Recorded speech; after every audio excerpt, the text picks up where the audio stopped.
the Bliss Business Podcast, the show about empathy, connection, and consciousness in business. Today's episode is brought to you by Zero Company, your paid search, social media, and programmatic ad experts. Welcome back to Marketing with Purpose, a segment of the Bliss Business Podcast where we explore what it really takes for marketing leaders to create impact that goes beyond the numbers.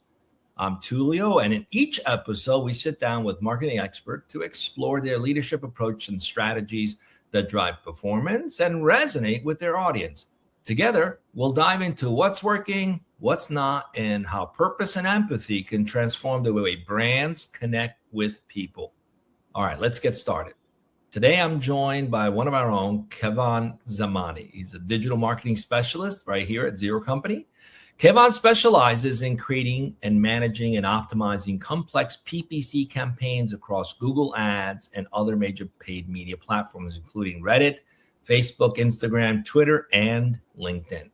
Working with clients across a variety of industry, he develops growth strategies designed to align marketing performance with key business objectives and measurable KPIs.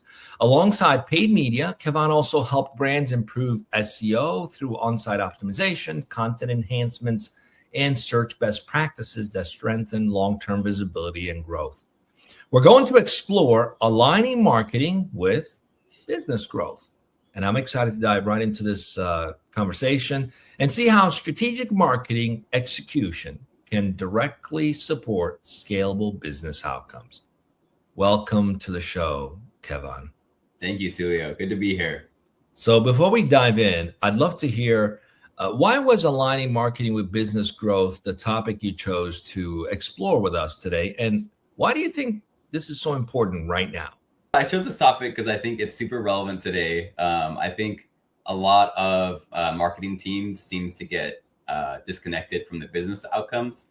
I think a lot of it's like the marketing teams will focus on metrics like clicks or engagements. But if those efforts aren't really tied back to, revenue or the company goals, it becomes really hard to prove that long-term value to the decision makers and the company owners. So in my experience, I think the strongest results happen when those things are tied together. So you have the marketers that actually have the business goals behind them, and work to achieve those together. I think that is so important. I actually saw a little video clip once. It's this agency out of Denmark, I think, somewhere in Europe. And they had a funny skit about the marketer got hired and the owner was like, so are we making progress? He goes, yes, we got a bunch of downloads of the ebook and a bunch of clicks. And it's like, did we get any leads? Well, not yet, but we got this and we got that. Yeah. Any leads? So it's like, what's the point of all the metrics if it doesn't turn into business outcome, right? So it's Now, let's face it, marketers get pulled in many directions, quite often needing to balance near-term campaign results, but also long-term brand building. Because if you feed them sort of monster short-term, you might extrapolate a lot of value, but then if you don't focus on the long-term, you're just playing this game, this catch-up game all the time. So How do you help your clients, for example, ensure that marketing strategies stay aligned with what's needed right now for growth goals and also, focusing on the long term? And where do you experience the most friction in making that happen usually? Yeah, that's a great question. I think the most important thing is to start with the business objective. So all the teams there should be on the same page about what the goals are for those campaigns, whether it's going to be customer acquisition, awareness or engagement, things like that, and make sure that those campaigns have things that can ladder up to measurable business outcomes. So I think that's super important, everybody being on the same page, but also it's super big. I think it's really important just to have that balance of short-term and long-term brand building, because if you're just focused on this week and leads are down, and someone at the higher level is worried because they're not on the same page about what that campaign goal initially was. For example, like if it's an awareness campaign and they're expecting leads this week, they're not going to be on the same page. It's going to be a disconnect there, and they're going to want to shut down the campaign, or it just creates a lot of. That's probably the biggest friction point, I think, is that lack of alignment. for each department. Because I think when there's any disconnect between, for example, you have marketing focusing on volume, like you said, getting a bunch of downloads, this is great. But then on the sales side, nothing is happening, then there's a problem there. And then you might have leadership as well, who expect this results yesterday, and now they're, demanding results. And I think the biggest thing, just to summarize all that, is just to make sure that everybody's on the same page about what the campaign goals are. Yeah, it's so key. That's why it's always good to visualize it like a funnel, right? Because the bottom of the funnel is where all the juicy immediate opportunities are. That's where you're going to find those who are looking for what you have to offer. But if you're not feeding that funnel with you're not guiding companies or clients or prospects into that funnel, you have nothing behind it, right? So it's like eventually that bottom will empty the entire funnel. So you've got to do the middle focus, the long-term focus, and you're right, you got to have alignment across the organization to do that effectively. And that's not easy to do, and especially in high-stakes situation like a brand crisis or a market downturn. In those situations, as you know, here at Zero Company, we're very focused on helping clients being purpose-driven and empathetic in how they approach the market. But in those crisis moments or in a market downturn, there's the tendency to get right back into the metrics, right? And not the meaningful metrics, the fluff metrics that somehow justify that we're doing a good job, right? So how do you help clients maintain a sense of purpose and empathy while also making quick strategic decisions when responding to market conditions that are not favorable? Yeah, it's a great question. I think in any crisis, I think the most important thing is to stay calm and to avoid making emotional decisions. I think when you're a business owner, it's definitely scary when sales start decreasing, and rightfully so, right? That's your business. I mean, that's your income, right? And you're living off that. And so when stuff starts slowing down, it's a scary thing. And so that's kind of a big part of our job as marketers, is we need to empathize with business owners and see where they're coming from and not get defensive. If they're coming at us like, hey, your leads are down, we should empathize with them. And that helps us avoid emotional decisions as well, because, if we also react emotionally and they're reacting emotionally, it's going to be bad. Leads are down. But I'm doing my job, and then it gets back and forth, and it's just like a butting of heads, and nothing good happens. So, I think the biggest thing is to definitely keep a level head, to avoid making emotional decisions, and just making sure that the decisions you do make are data driven. So, I think it's our job as marketers to bring them back to the data when they're in that state, in that emotional state, and like, hey, we don't have leads this week, but we only spent this much. We got leads last week, so it's a 1-for-1, or it's kind of just using the data to tell the story and just keeping them level headed. I think is a big part of our job. Yeah, I think the key is also good partnership, right? And good communication and setting expectations and making sure that there's an understanding that it's an ebbs and flow kind of thing. But marketers do tend to care so much that we take it personal. Like, they're saying the leads are down. They're saying, we could easily interpret it as they think I'm not doing my job. But like you said, it's important to stay level-headed and okay, let's analyze what's going on and try to understand it from their point of view. But at the same time, look at the data. Sometimes the data tells a different story. So clients sometimes get emotional. Like, I feel like nothing's coming in. And then you look at the data, it's like, actually, you've outperformed your objectives. You just you can't maintain that week in, week out. Sometimes you're going to have some dip. But if you look at the overall performance, you've outperformed your objectives. And so it's sort of reminding customers is key sometimes. And then, of course, being open to making adjustments. Now, when launching, surely many clients you've worked with sometimes come and say, I'm launching a new product or I'm entering a new market, especially franchise clients. What's been the most effective way to align things like sales, product, and customer success teams? That conversation we often have with clients. Not every marketer does that, because we're trying to understand how everything flows inside the organization, because we could bring the horse to water, right? But if you've got nothing there, no alignment on the sales side, no alignment on the customer success side, then you are ultimately going to hurt yourself in long term. So how do you, where do you see that alignment usually break down, in your opinion? What should the companies look out for as a typical thing that happens often in that alignment between sales, product, customer success teams, and marketing? Yeah. I mean, I think a big part of the this disalignment is just around expectations, right? You might have marketing that is generating leads, but sales feels like they're not qualified enough, or we have product teams that might be pushing features that aren't really what the customer wants. I think having strong communication and making sure that each department is aligned is probably the most important thing, because without that, that disconnect between each one just grows more and more, and then you end up on completely different wavelengths. And this department doesn't know what that department's doing, and they think they're doing a great job, but the other one is saying, none of your leads are good, but the marketing thinks they're doing great.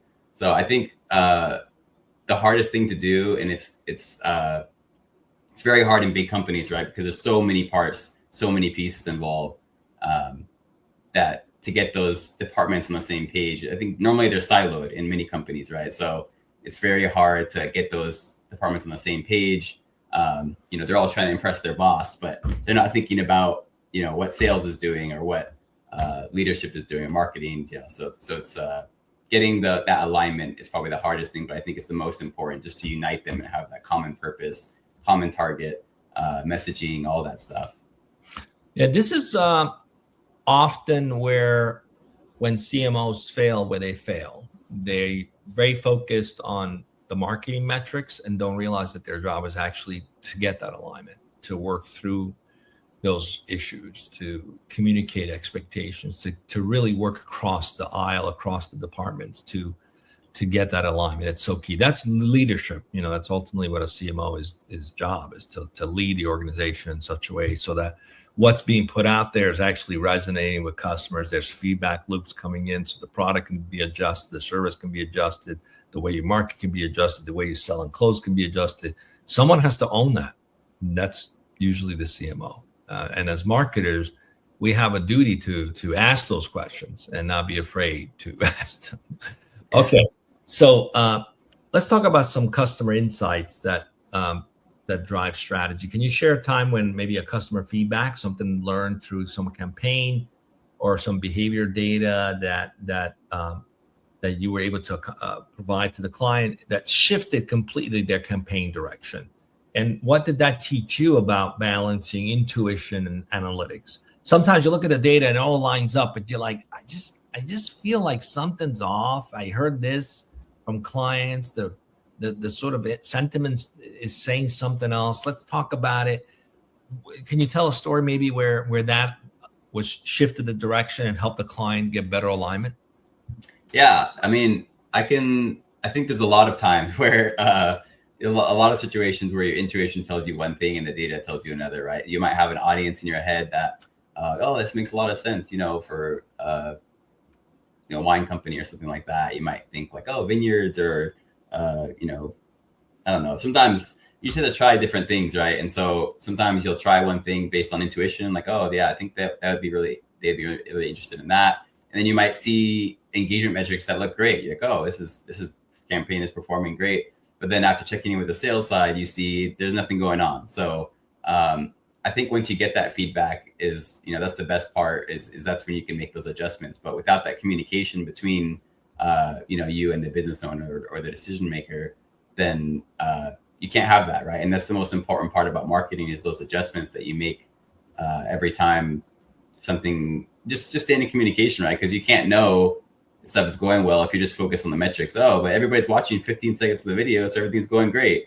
but on their end, they might not be seeing leads coming in, or it's not converting on their end. So I think the best marketers will combine intuition with analytics, right? Because you start with intuition and what you think would go well, and then once it rolls out, you determine whether it did or not, and then you can go from there based on the data of what you see. This is why I love design thinking, because in design thinking, the first step is to be curious. That curiosity allows you to be open to the possibility that you don't know everything.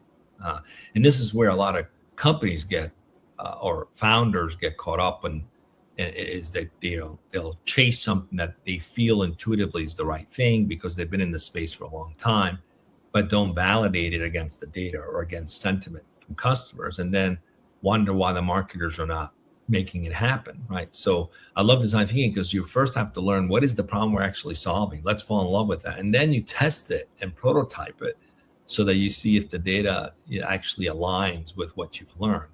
Now you've got a scientific approach to balancing empathy, really listening, and also an approach to the market. So if you're a company listening, you've got marketers, whether you have a CMO or an agency, listen. Just because you've been in that space for 20 years doesn't mean you have it dialed in. Things changed. Learn to listen. Listen more than speaking. And not to us marketers, listen to the customers, the market. That will tell you a lot about what's going on. Okay. All right. Let's continue. Let's talk about, at the end of the day, we get hired to turn marketing to revenue. That's really the job, right? That's the job of marketers. Turn these great messages and stories into revenue. So what's worked best for turning marketing into a revenue driver for some of the companies you work with? And where do you still see gaps? Is it just poorly aligned CRM, not good lead tracking, poor sale alignment? That makes it really hard to measure success. Where do you still see those misalignments? Yeah, I think a lot of that, I would say, well, part of that I think comes from the business owners, right? So I think one of the things that we found that has worked really well for this is assigning like a value to conversions, right? If the company can determine this lead is worth this much, and that takes a lot of work, right? So it's kind of business to business dependent. Some people have that number, some people don't. Sometimes we can help them find it. But I think assigning a value to a lead, if they can get the average sale and all that and do all that data so that we can have a target cost per acquisition, that helps a ton, because then you can see, okay, this is the revenue we're bringing in, based on average, based off the data that we use to get that number. We can tie that directly to revenue, right? Because, we have that data now. So that kind of guides our campaigns moving forward. So we can use that to optimize our campaigns for revenue and focus on metrics like that. And I think another one is just focusing on metrics that are important to the business. So, obviously, if a phone call or if a company only converts through phone calls and never converts through forms, we don't want to send forms to their business. Like, they're not going to do anything with that. So we need to make sure that what we're sending them is revenue-based things that are converting down the line. So I think that's important as well. And then I think finally, probably just having good conversion tracking in place where we can count, how much value a lead is bringing to a company, like, what they did on the website, where they came from. Having good attribution there, I think, is super important, so that we can really have like revenue numbers. That's such great advice. Like, meet customers where they are. Don't try to push your own agenda, what you think might work. We have some great examples of that, of brands that have made colossal failing mistakes by trying to push a CEO's agenda, what thought would work, like Cracker Barrel, even Harley Davidson, try to go in a different direction, and their base rebelled against them. So it's like, listen to your customers. They don't want to fill out a form online, but they want a phone call. Stick with that. I know it's old school, but that's what they want. You got to stick with what works. Okay, so this question, usually we ask CMO about how to help the team perform better, but I'm going to flip it around a little bit and ask you, what approach have you developed to develop your own talent as a marketer so that you're helping to hit performance goals for your clients, staying engaged, staying inspired? And where do you see marketers struggle the most in this area? I guess we're talking a little bit more about self-investment in terms of your growth and your knowledge. What system or what methodology do you use to keep yourself on top of the latest, but also fine-tuning your performance?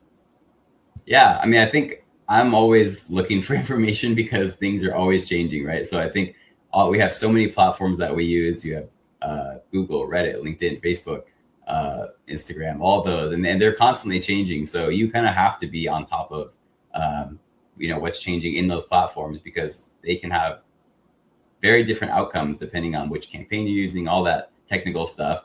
So I think it's a requirement to be continuously learning. I think that's a big part of what makes a team strong, is staying up to date with those things, having that self accountability to just continue learning. And it's good too, because, some people don't really like doing the same thing over and over again.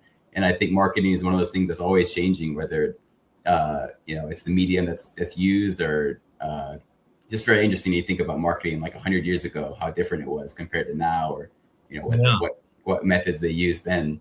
But I think for me personally, kind of rallying around understanding like what our company's goals are, I think that's a big part for me, is because that helps me kind of feel motivated and understand kind of how my work, my little part, contributes to the whole of the business. And that gives me purpose, just being a little part of that larger goal. I think that's common in a lot of companies, that I think, and going into kind of what the biggest struggle is probably having that balance. The leadership needs to invest right in their people. And I think that's something we do really well here.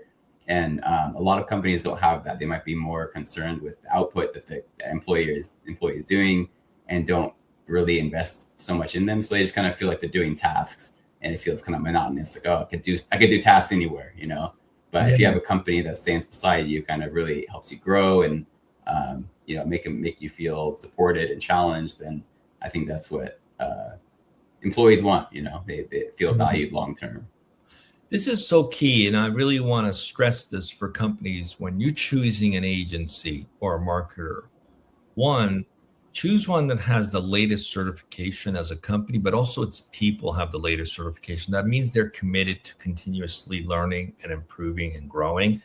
And then also choose one that invests in its people in other ways, like their leadership, their self-growth. What other initiatives do they have beyond marketing certification that tells a story about that company's commitment to people? Because if they're committed to their own people, they're going to be committed to you and your people. And it's so important. And I always equate it to like the difference between a CPA, a really good accountant, and not such a great accountant.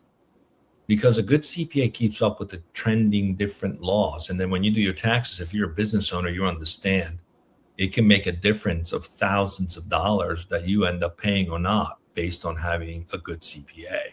So you're going to hire someone who doesn't keep up with the trends, it's going to cost you. Or you hire a CPA that keeps up with the trends, they're going to save you a lot of money. Same thing with marketers. Make sure you get the guys who are investing in themselves, and the companies are investing in them. So thanks for saying that, Kevan. Okay, final question.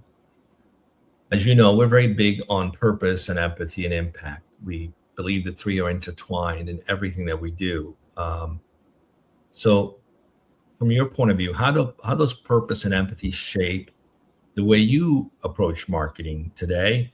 And can you share a personal story where maybe your work had a meaningful impact on a customer or even a colleague? Yeah, for sure. I think empathy is probably like the most important thing when it comes to marketing, because strong campaigns really come from an understanding of what the customer cares about, rather than just like pushing products. Where everybody can push products, but not everybody can relate to that customer in a way that they feel heard, or they feel like their problem is being solved, or things like that. So I think the best marketing really feels relevant and helpful for that person. So I think empathy is huge there. And then on a personal note, I can think of a time where a client might have reached out frustrated, they're not getting much leads, and kind of going back to what I was talking about before. It's just, I think your initial reaction is kind of defensive. You're in your head, you're like, oh yeah, I think I'm doing a good job, whatever, all this stuff in your head. You kind of get your ego kind of gets into it. But I think when I took a step back and kind of understood their position with empathy, like, hey, as a business owner, they're scared, like they need assurance, and I kind of came back at them with the perspective of like, I'm here for you, and like we're gonna figure this out together.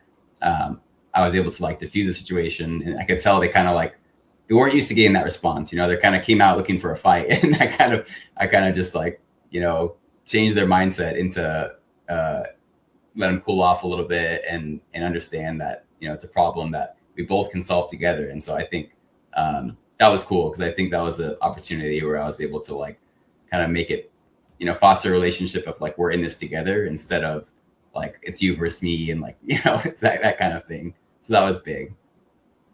Awesome. So if you're a company that every time you speak to your marketers, you need to put on a suit of armor, you're with the wrong agent.